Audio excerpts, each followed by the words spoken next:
Whether by land, sea, or sky, warfare between armies has been conducted on a number of distinct frontiers. Historically, most decisive battles have been won by infantry and cavalry, while the maneuvering of naval vessels served as a separate function in cutting off supply chains and blockading harbors. These two methods of war have existed side by side for centuries, never to be in direct competition with each other.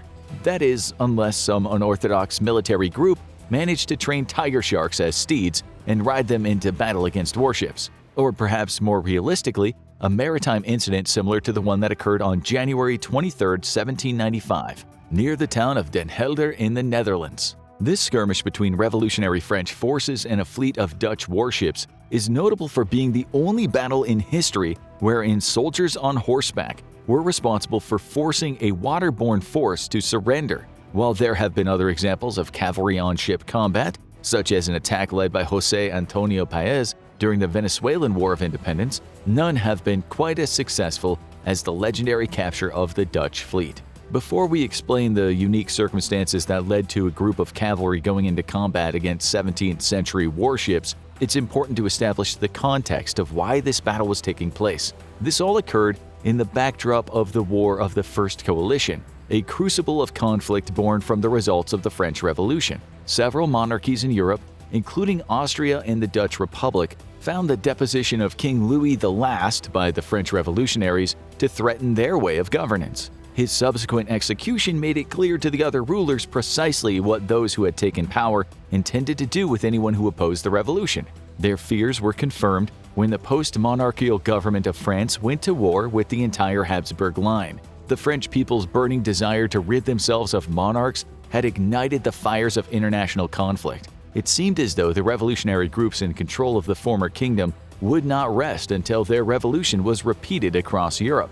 The world had been turned upside down. Great Britain, Prussia, and Russia would go on to join the fight as a shared defense of monarchy who was poised to crush France's aggression. While enemies surrounded France from all sides, the burgeoning republic began to prove its resolve and military efficiency in these revolutionary wars. The tactical acumen of a certain commander by the name of Napoleon Bonaparte, yes, that Napoleon Bonaparte, saw France through a number of invasions and turned the tables on the European powers with victory after victory. Contrary to what Ron Perlman narrates at the start of the popular Fallout game series, war itself was changing, and in the wake of this continental upheaval, Napoleon was the harbinger of that change.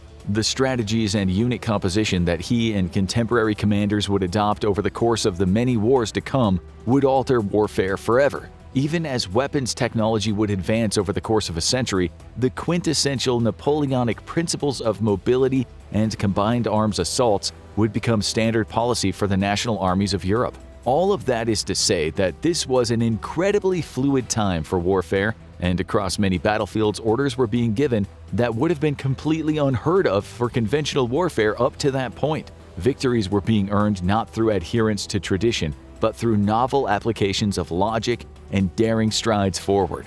To quote Napoleon himself, "Impossible is a word to be found only in the dictionary of fools." This was the state of the military world when the battle at Den Helder took place. It was the perfect stage for something so unusual as mounted cavalry facing off against a fleet of warships. The winter of 1794 to 1795 was an especially cold one in the Netherlands. Invading French troops under General Jean-Charles Pichegru had come to rest in Amsterdam, content to seek shelter from the elements for the rest of the season. Pichegru had been leading the Army of the North since February of the previous year and had gone into the battle against many of the Habsburg and British forces in the North Seas. The bitter winter offered some unique opportunities for the French general, as the cold had turned the Meuse River from a barrier that would require difficult crossing into a solid ice bridge. His army seized on the chance and traversed the ice to storm into the vulnerable districts of the Netherlands that lay on the other side.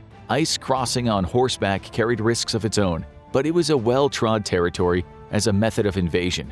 During the Dano-Swedish War of 1657, an entire campaign of cavalry battles was waged on the ice between Danish islands. This march across the belts was a pivotal moment in the reign of King Charles X Gustav, who achieved a decisive victory for Sweden. It's also worth noting that the timeline of both the Dano-Swedish War and the French Revolutionary Wars were encompassed by a period of regional cooling across the North Atlantic that scientists have since dubbed the Little Ice Age. Of course, none of the nations involved in the conflicts knew of this historical low point in temperature. Thanks in part to the Pichegru efforts, France's revolutionary spirit had reached kindred spirits among the Dutch people. On January 19th, 4 days before the cavalry battleship confrontation, the Batavian Republic declared independence and became an ally of France. Though popular support for this change in nationality was legitimate, the armed support of revolutionary France was instrumental in overthrowing the prior republic. At this point in the military campaign, the only oppositional forces that lingered in the former Dutch Republic were under the command of the regional stadtholders. Pichegru and his men were under no pressing threat of attack while within Amsterdam, but nonetheless didn't wish to provoke unneeded hostility during what was planned to be a time of waiting out the winter. Historians have documented the fact that the French army, having already won the battles that secured their victory in the region prior to arriving in Amsterdam, did not ransack the city or steal any of the copious wealth that could be found there. Throughout the 17th century, Amsterdam had experienced an unprecedented golden age and had maintained much of that wealth into the decade of the Revolutionary Wars. It was bar none the richest city in the entire Western world, and could have made any number of soldiers who plundered it in a prolonged siege exorbitantly wealthy. For whatever reason, no looting or pillaging of Amsterdam took place under General Pichegru's command. The occupation would have been largely seen as uneventful if it hadn't been for what happened next. William V, the Prince of Oranje, had been exiled from the Dutch Republic during the Batavian Revolution. He was currently residing in London, and it was suspected that the members of the Dutch military might attempt to rejoin him and serve under England's command against the French-Batavian alliance. The interim government of the Batavian Republic issued an order to stay on guard for a possible invasion from Great Britain, while also making sure that the military knew not to engage their new French allies in battle. Dutch ships were to stay in their respective harbors in accordance with these commands, and those that did not would be seen as traitors to the revolution outright. Since the Batavian Republic wasn't organized enough to mount any proactive military campaigns yet, it would fall to the visiting French army to intercept outgoing vessels loyal to the Prince of Oranje. Den Helder was one of the ports where it was believed these loyalists would sail from, so Pichegru sent his forces there to confront these potential enemies at the tip of the North Holland Peninsula. He placed Brigadier General Jan Willem de Winter, a famously courageous Dutch officer turned ally, in charge of the operation, granting him a squadron of Hussar light cavalry. While Hussars had been an indispensable part of European armies for centuries, it was still an unexpected choice for Pichegru to give a relatively new ally command over non-naval units for what would most likely be a battle in open waters. De Winter would have had to move and respond swiftly to prevent the regrouping of Oranje-aligned naval forces. Egress into the open ocean would have been possible for departing ships through the Bay of Zouderzee, a shallow stretch of sea that was south of the island of Texel. Were it not for the freezing conditions of that winter, this escape from French forces would have been all but assured. When the Hussars arrived at the Zouderzee on January 22nd, they found its waters completely frozen over. The limited depth of the bay meant that there was unlikely to be enough water to sail on should the enemy attempt it, but the elements alone couldn't win the day, as all 14 of the Dutch ships stuck in the bay were fully armed with deadly naval weaponry. The fleet commander, Captain Hermanus Rentius, only needed to give the order for the warships to open fire to decimate any approaching forces. With the amount of ships and spacing between them, each could provide covering fire for the next. French forces would need to bring howitzers and other heavy guns to even stand a chance of competing with the warship's firepower, and hauling such artillery onto the ice without being exposed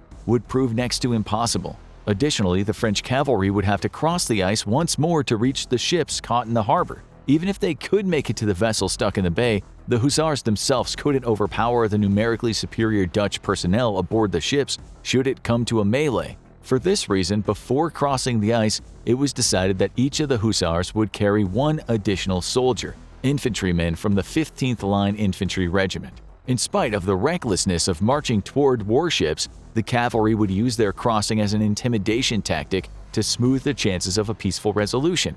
Given that the Batavian Republic was now an allied nation to the French, surrender would most likely result in safety. However, given that members of both sides believed these revolutionary wars to be a battle for the soul of Europe, it was hard to know what either side would fight to the death for. With that possibility of risk in mind, de Winter began to make the preparations for the horses to cross, covering their hooves with fabric to prevent frostbite and worse damage. A prolonged cavalry battle would not have been a sustainable strategy, so the approach was carefully planned to account for all possibilities. Thankfully, the worst-case scenario of being fired upon did not occur, so the French forces were able to approach the fleet with no shots being fired. Captain Rientes had actually made up his mind the moment he saw the French campfires on the horizon. With the enemy making their way toward the immobilized fleet, the senior captain wanted to ensure that Pichegru's forces were unable to utilize the ships for themselves. The practice of scuttling a ship, usually by poking holes in the hull, is often employed to great effect in situations such as this. By priming the warships to sink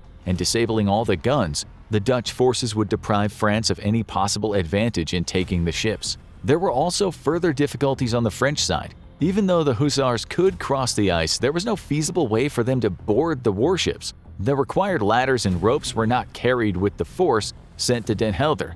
At this point, the quote, battle became something of a standoff, where neither side could risk making the first move. The totally incongruous nature of the units involved probably played a role in the general confusion and hesitancy to make the first move. When the official news of the Batavian Republic's alliance with France reached the port at around the stroke of midnight, the Dutch fleet came to an understanding that surrender was the best option. Abandoning the security of the warships would lead to a horseback pursuit that they could not evade. And under those circumstances, scuttling the ships would likewise prove to be a fruitless endeavor. Being left with no other options, on the frosty morning of January 23rd, Rientes put down wooden supports so that the French forces could ascend on board the ship for negotiation purposes. There are no official sources on the agreements made between Rientes and de Winter, but the result was clear. The French made sure that the fleet would remain in the harbor and remain in Batavian possession. While the warships did not change their flags from the Dutch standard, the terms had been set, and no action other than keeping themselves anchored was taken. This declaration of conquest at Den Helder also resulted in the repossession of several merchant ships. Surprising as it was for the regiment of hussars to face off against a fleet of warships, the inevitable denouement of the interaction was rather tame. It was hardly the spectacle that revolutionary French propagandists would have portrayed. A valiant charge by saber-wielding Frenchmen against fully battle-ready warships. The sensational underdog image that such a story and several artistic interpretations of the event conjured kept being promoted by the French army. But like all national myths, it was more of a willing exaggeration. In truth, no shots were fired during the course of the battle, and there were no casualties throughout the entire capture. In essence, the capture of the Dutch fleet of Den Helder was one more eccentric detail of the French Revolutionary Army's triumph in the Netherlands. It wasn't the most strategically bold move to occur throughout the War of the First Coalition, and it wasn't a decisive blow to the enemies of the Republic. Still, it symbolized how absolute France's military domination was in the regions it had taken over. The French Revolution was started on principles that human beings were meant for more, regardless of their station, and that kings and hierarchies were the obstacles that stood in the way of a greater good. The wars that followed were an ideological extension of these ideas, and this was evident in the groundbreaking new methods of warfare that the French brought to the table while they defended their ideals, as crazy as those could be. France had already won its battle against the Prince of Orange thanks to Jean-Charles Pichegru. But news of what occurred at Den Helder was the icing on the cake. The fact that his forces were able to capture 14 Dutch warships with nothing but a legion of light cavalry demonstrated to the other powers of Europe that not only was the French army powerful, it was also adaptable and ready to beat any odds it faced. Many powers were aware of this and wanted to know how to adopt those novel strategies into a consummate method of war, much like the master of the style, Napoleon Bonaparte himself. France had already changed how wars would be fought, and after Den Helder, the imagination of the people was running wild. And as Napoleon once famously said, imagination governs the world. For more weird war-related facts, check out Weird Weapons of War That Totally Failed, or watch this video instead.